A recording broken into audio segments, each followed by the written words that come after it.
Now, this is something that we would normally not do, but we thought we'd have a little break for a while. You know, have you ever been in the supermarket and you're going to check out and you see these stupid magazines and they're always like, I don't know, Prince Charles's zombie brother awakens in a cave or something, you know, or some... Yeah, like alien boy rides bat to meet dinosaurs on the fake moon landing. So anyway, basically a tabloid, like gossip rags, yes. Okay? China has the equivalent online of these gossip rags, okay? So we thought we'd share you a story, which appears to be a legitimate story, but it's that kind of thing. But here's the deal with the gossip rags in China. Yeah. And they've existed forever. Sure. Right? But they're just not in publication form. Yes. They're in video form. Yeah. And this one looks to be quite old, but every video in China looks to be quite old because it's always bad quality. You cannot... Something that comes out today from China, you look at the footage, you're like, this must be 10 years old. It's just the way everything's compressed to hell and back. Yes. Yes. Okay. But what? It's in video form instead of like magazine form. And what they'll do is they'll cut pieces of B-roll footage, like other footage, to make it look like that was the scene. Yeah, from to make like it more interesting. Hundreds of other videos. Yeah. So that's the equivalent. So the gist of this is, we'll just play it in the background, okay? You see there's an IE, as we say, which is an auntie, a middle-aged woman. Yeah. And she's very tearful and everything. So we're just going to give you a quick blow-by-blow here. Because it's a puffer fish. Yeah, that was the joke. Okay, Thanks for ruining it. So happy 4th of July, by the way. Oh, big time! To everyone, all day belated happy 4th of July, and happy Canada Day. That was on July 1st. Oh, just a few days apart. Anyway, Why? Back into this. Well, because it's not the same holiday, is it? Because they didn't fight for their independence that America fought for. They're two different countries. No, they fought for their independence. I get that. In a different day. Okay, why did they have to copy American? We got to do it in July too. You know, Canada's gonna get so much. They're like July. So yeah, they got 4th of July. Let's make ours first, so we can, for once, we could be first. You know what you can do, guys? All you kidding. Canadians in the comments, write down why in the comments, and we'll be educated, right? I have no clue. I'm just talking nonsense. Just joking. Okay. Anyway, so the story goes that this middle-aged woman stole a pufferfish from the wet market, okay? And then cooked a soup, right? Yes. Using the pufferfish. Yeah, they use like a billion different different things.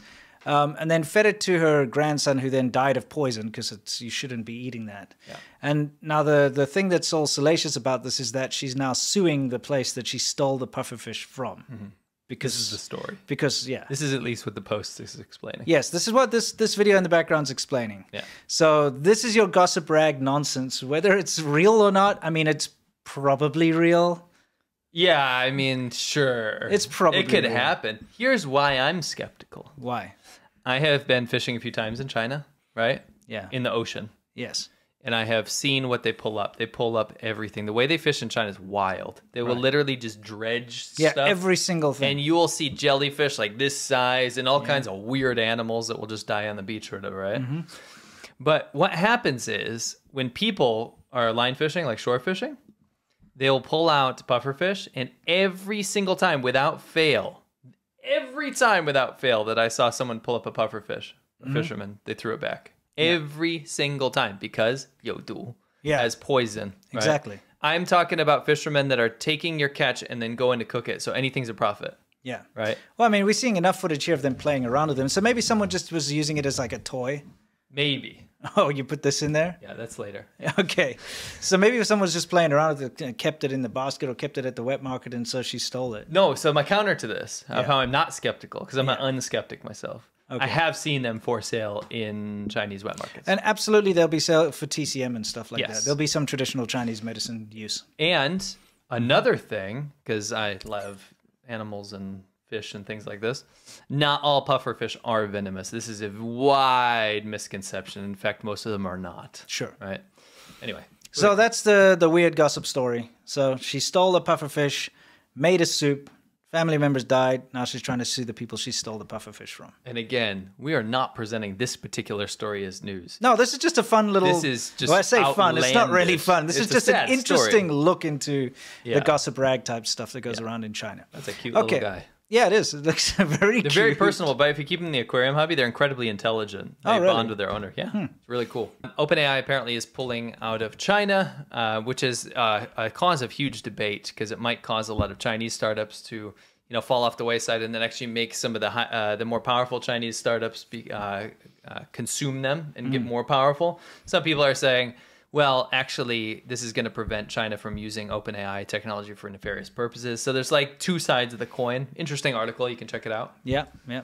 And I think last or second to last today is there's an interesting New Zealand documentary. Okay. Which came out. And it was for Stuff, I believe. Stuff. Oh, yes.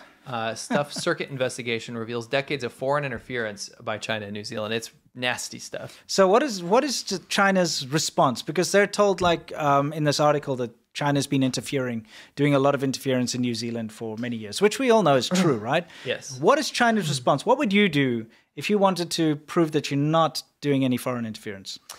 I probably wouldn't say anything. You know what China said? What? They warn journalists not to investigate further.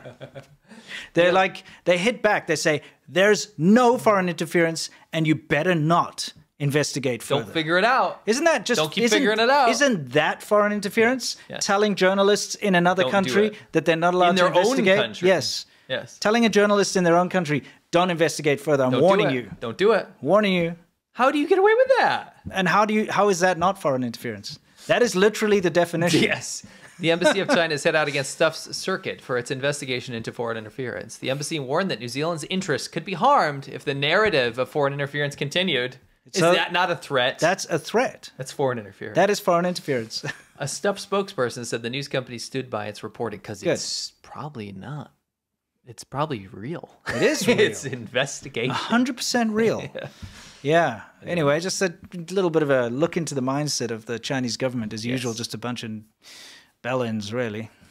Of course. This was shocking and unbelievable. Oh, yes. So students at two Hong Kong schools Yes, schools. not singing China's national anthem loudly enough. So remember, Hong Kong, up until very recently, didn't have to deal with this national security. Yeah, they had their crap. own national Yes. anthem, not the Chinese national anthem. Yeah, well, they could do whatever they want. They could do both.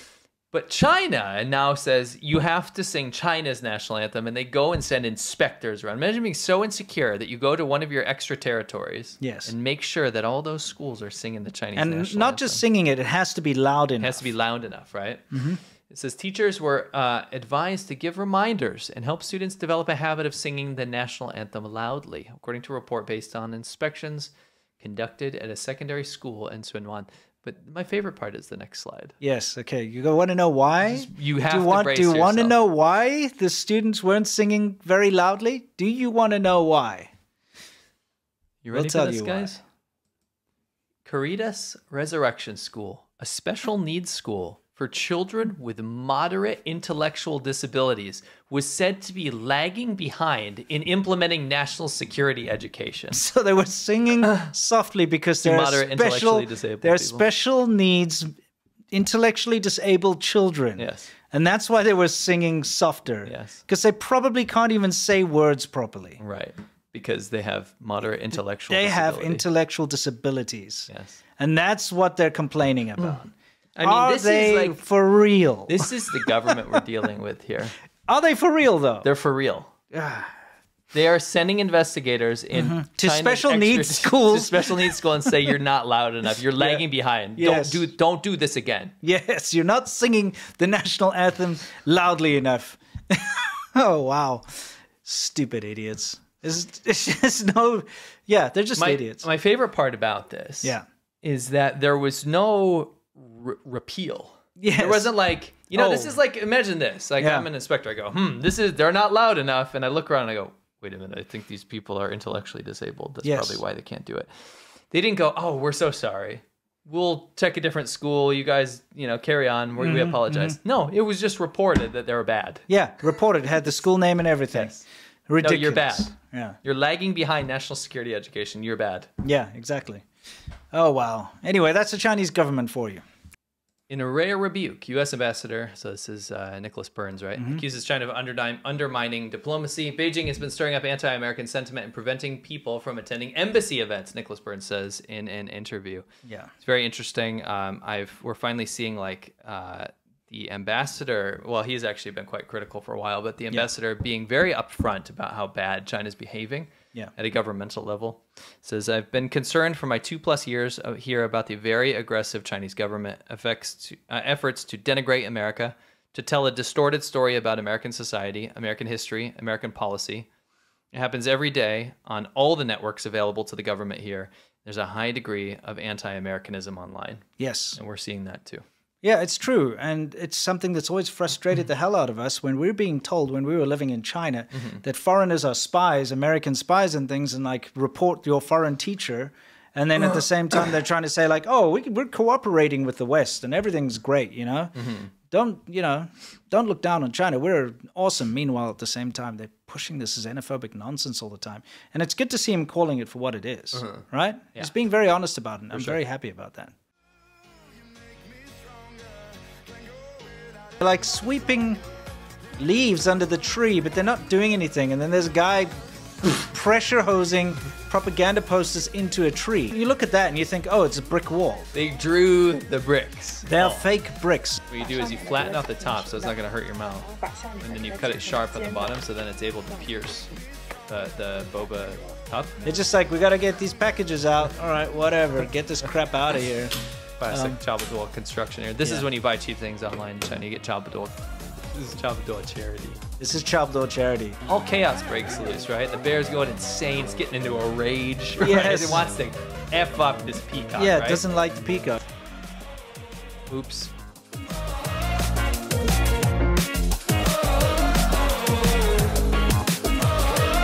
When I close my eyes, I can almost see it. When I take a breath, you fill up my lungs.